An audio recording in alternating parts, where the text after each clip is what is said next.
Rival characters are a staple of young adult fiction, and the Pokémon games are no exception, with every installment in the main series featuring at least one to challenge you throughout your adventure. Some act as friends, some act as antagonists, and then there's this jerk.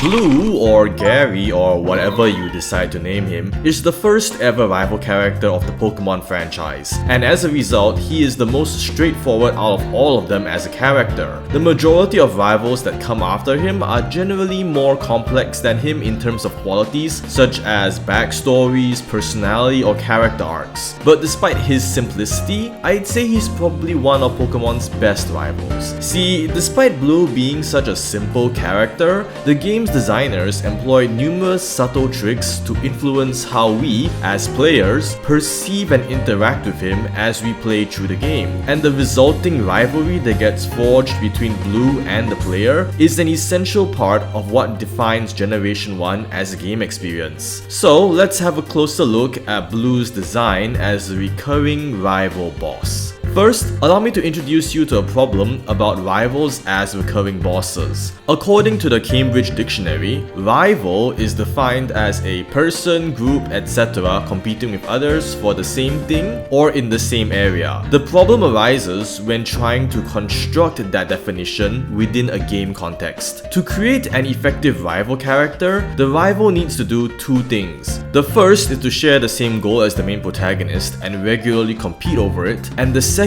is also to act as meaningful competition. The first part is easy. Traditionally, the shared goal is something only one person could claim, such as a title or position, like placing first in a competition. But it could also be vaguely defined and be as simple as be the strongest. You know, the classic Vegeta grind set. I wanna be a Super Saiyan! I wanna! Either way, it's fairly easy for a game to establish that. The second part is where the problem lies. For meaningful competition to exist, both characters must be at a comparably equal level to each other. If one party is overwhelmingly superior over the other, then that one-sided rivalry will be difficult to take seriously. It will risk feeling like a kid provoking a grown-up, or a grown-up bullying a kid. In traditional story mediums, every part of a story is under the author's control, so the crafted narrative can be structured to keep the protagonist and the rival on that similar level. However, games are an interactive medium, which means that the protagonist falls under control of the player and therefore can vary in strength. This is the root of that problem. A good rival needs to clash on equal level with the protagonist in gameplay. But how can a rival be a consistently equal challenge at multiple different stages of the game against a variety of different players at different skill levels? For many game rivals such as Shadow the Hedgehog, Virgil, Ken, Revolver Ocelot, Meta Knight, and so on, this problem is easily solved because they are only fought once or twice per game. These rivals are functionally no different from any other boss, and the experience of fighting them can be challenging and fresh because they are balanced around the average player's estimated skill level at that one point of the game. However, Pokemon's rivals are caught up in this problem because they are often recurring bosses, meaning you will fight them multiple times throughout the whole game. As you battle the rival, the player learns, adapts, and becomes familiar with that rival's team, and the experience of fighting them starts to feel easier and become more routine. If this happens, the rival battle will start feeling increasingly one-sided and slowly begin feeling like an annoyance. This isn't a problem that can be easily solved by making the rival super over-leveled either. It'd be alright to do if it's a single encounter, but because recurring bosses are fought multiple times throughout a game, each subsequent battle would therefore need to be made substantially more difficult than the last in order to offset the increasing player familiarity. It would also result in the rival becoming too far out of line with the rest of the game's difficulty curve, and make the rivalry feel unfair but in the opposite direction. So how does Blue get around this? Alright, we are now prepared. Let us dive into Generation 1.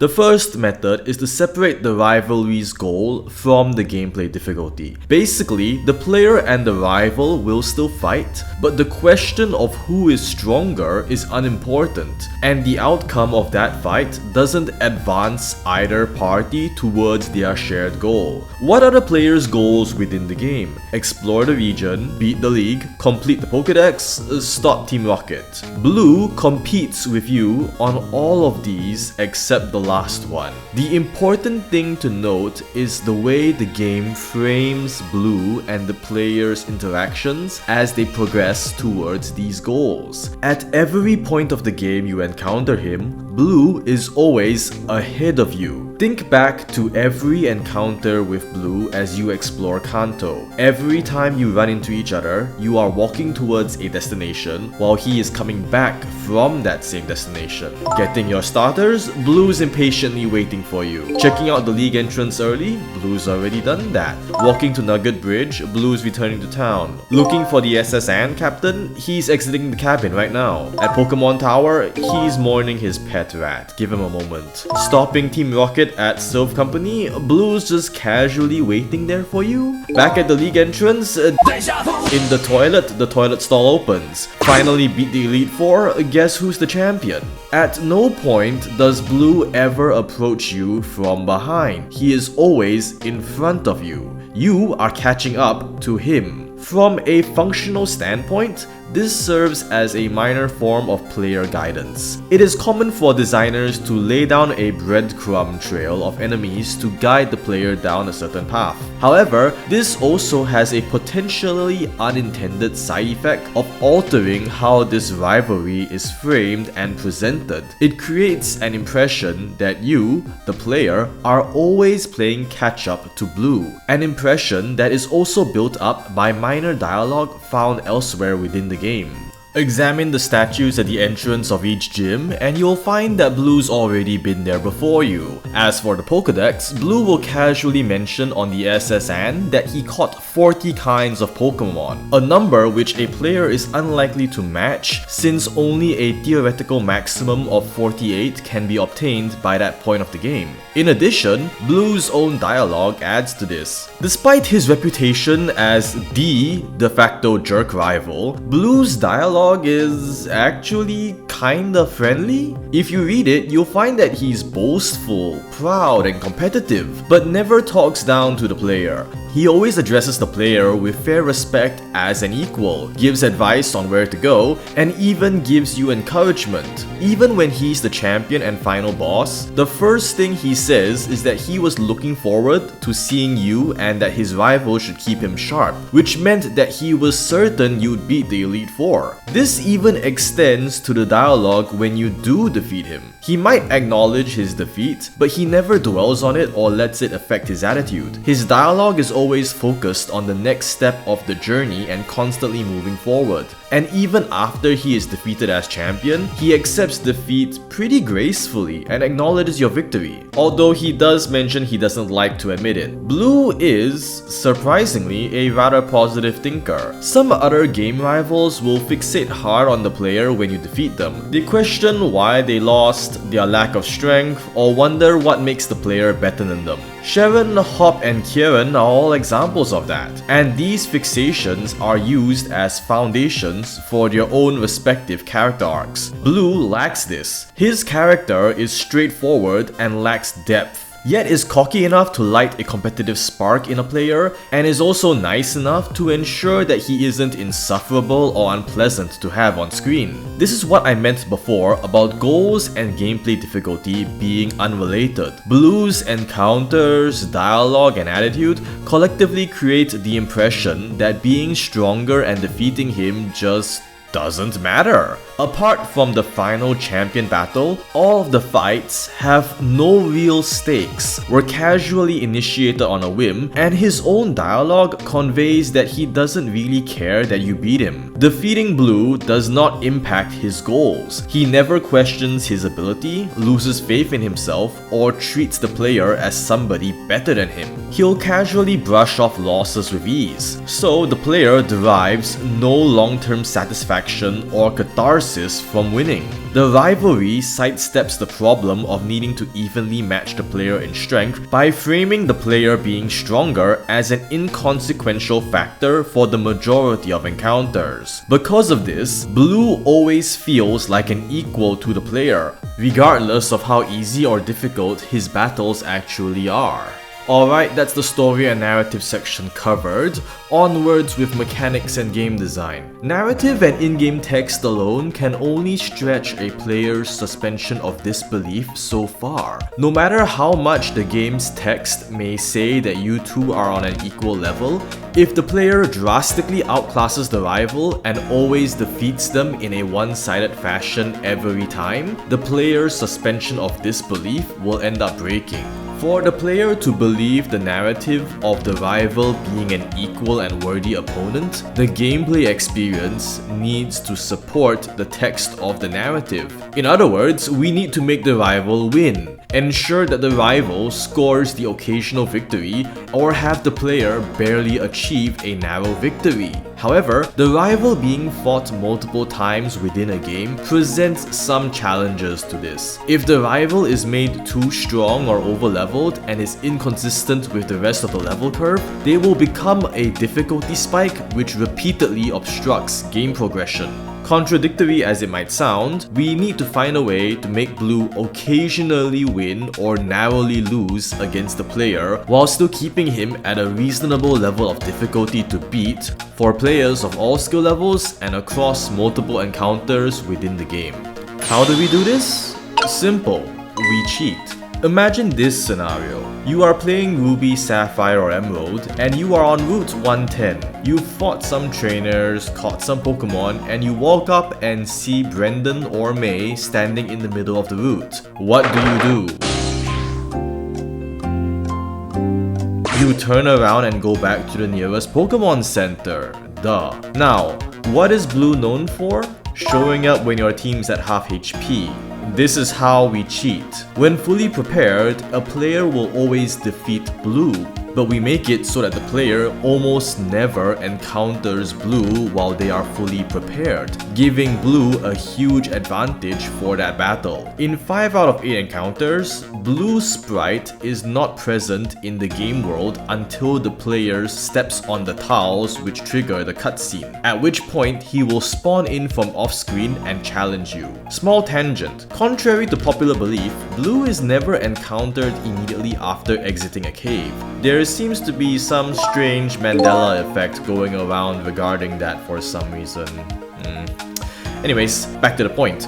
These rude ambushes are how Blue solves the gameplay component of this problem. People experiencing the game blind are likely to get caught out unprepared a few times, resulting in the common scenario of being forced to battle while your team is in a weakened state, which is especially likely to happen in locations containing multiple trainer battles, such as the SSN and Sylph Company.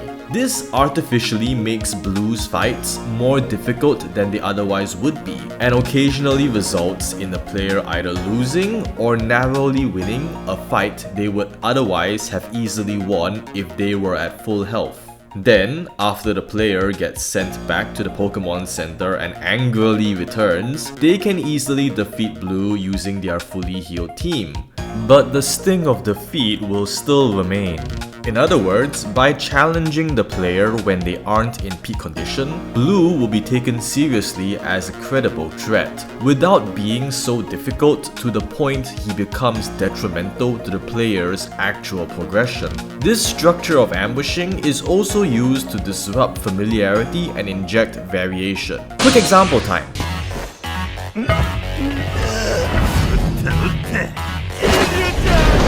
Yakuza Kiwami features the incredibly entertaining Goro Majima, who serves as the rival to main protagonist Kazuma Kiryu. Just like Blue, Majima has an attitude where he does not mind being defeated by Kiryu, and also loves ambushing him for surprise fights under dozens of comically absurd contexts and situations. Majima takes the concept of a recurring boss to the extreme. The average player will encounter Majima many times while playing Yakuza Kiwami. to the extent that an entire game subsystem called the Majima Everywhere system is used to track the numerous cutscenes, conditions, and game data involved within these encounters. Despite both Blue and Majima being recurring bosses, the experience of each fight still feels distinct because the circumstances and player's condition are always different each time, even though their battle data might be mechanically similar. While Majima himself only has a few varieties in attack patterns, each fight he engages you in will involve a different environment, weapons, and player status. The experience of fighting Majima in a lobby at full health is different from fighting fake Officer Majima on the main street with your weapons confiscated, which is also different from fighting Majima dressed in drag in an alleyway with multiple makeshift weapons to pick up and at half HP. Do not question the genius mind of Goro Majima. Even though Blue's multiple encounters are all just improved variations of each other, the experience of each encounter feels relatively fresh because the circumstances surrounding each one are slightly different. Aesthetically, the encounter location and Blue's sprite may change, but mechanically, the battle itself will also be different for both Blue and the player. In previous encounters, the player might have used certain Pokémon to defeat Blue, but since you are now ambushed, these same Pokémon might be at low HP, KO'd, or replaced with a new party member. Likewise, Blue also obtains new Pokémon between each battle, making the process of navigating each fight overall different. Other rivals only ever need to make a good impression once or twice, but recurring rivals like Blue and Majima need to make an impression repeatedly on account of them being fought so many times. Surprise ambushes and casual attitude help greatly in making these rival encounters feel fresh and at a comparable difficulty despite their theoretical similarities. But while this is an interesting game design decision, it does have drawbacks. Designing Blue's rival battles this way did succeed in making the encounters feel varied and interesting, while also keeping him relatively easy to defeat in a rematch. But it also feels kinda bullshit. Getting caught off guard with a half KO team, losing and getting sent back to a Pokemon Center with half of your money gone is an understandably unfun and unfairly punishing experience. This was all understandably necessary by virtue of Blue being the final boss. These frequent, punishing rival battles were essentially preparing the player for the game's final fight, not unlike how Mario games make you fight Bowser several times across the game. However, that doesn't make the experience itself any less painful, and the developers understandably took notice of that. As future games no longer place the rival within the role of the final boss, except for How that one time, the design philosophy regarding the rivals gradually shifted to make them less frequent and more fair in various ways. Silver decreased the frequency of rival battles, only having 5 compulsory battles in Johto and 1 in Kanto. Brendan and May ambushed you less. Only 1 out of 4 of their battles was a surprise ambush, which was positioned immediately after the Weather Institute and its accessible healing station, and their final encounter was completely optional. Black and White varied the experience of battling rivals by giving you 3 different rivals, and also fought you with a different team each time. By X and Y, the rivals stopped ambushing you entirely and either politely notify you in advance or give you the option to say no and return when you are prepared. And lastly, in Sun and Moon, How started the trend of the rival healing you before battle. All of these changes did indeed succeed in making the rivals into a much less frustrating experience, but as a consequence, the aforementioned spikes of excitement which Blue's style of design helped to encourage and create were lost, and the overall experience moments with fighting rivals became more averaged out. Modern rivals such as Nemona and Kieran, and even before then, Sharon, Bianca, and Hugh, have shifted away from Blue's more antiquated design philosophy,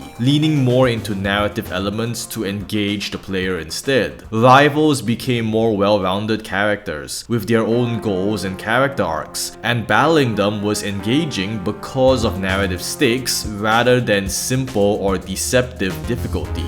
And in some ways, I cannot exactly disagree with this idea. Just as Pokemon as a franchise has evolved and changed over the years, the meaning, function, and game role of a rival has also needed to evolve and change as we went from game to game. However, I cannot deny that there is something fun and enjoyable about Blue. What the game's creators had managed to accomplish with him as a rival, and the way he went about doing so within the limitations of technology for that time, is quite noteworthy. It really does bring you back to a simpler time. Back before the world of games was about blockbuster AAA development, post-games, tier lists, competitive esports, etc. and were just about two kids competing over unimportant things for fun. Blue might have a reputation for being a jerk, and it isn't unearned, but the reason why he makes for such an engaging, recurring rival goes beyond just simply being a jerk. If he lacked his deceptively friendly attitude,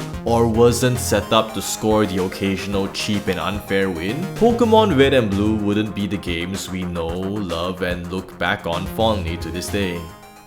Well, that closes this video.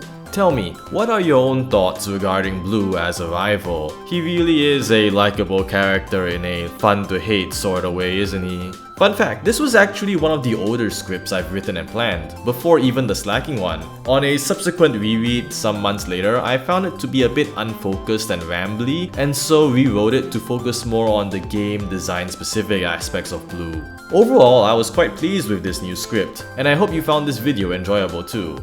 Well, as Blue would say, smell you later. Till next time then.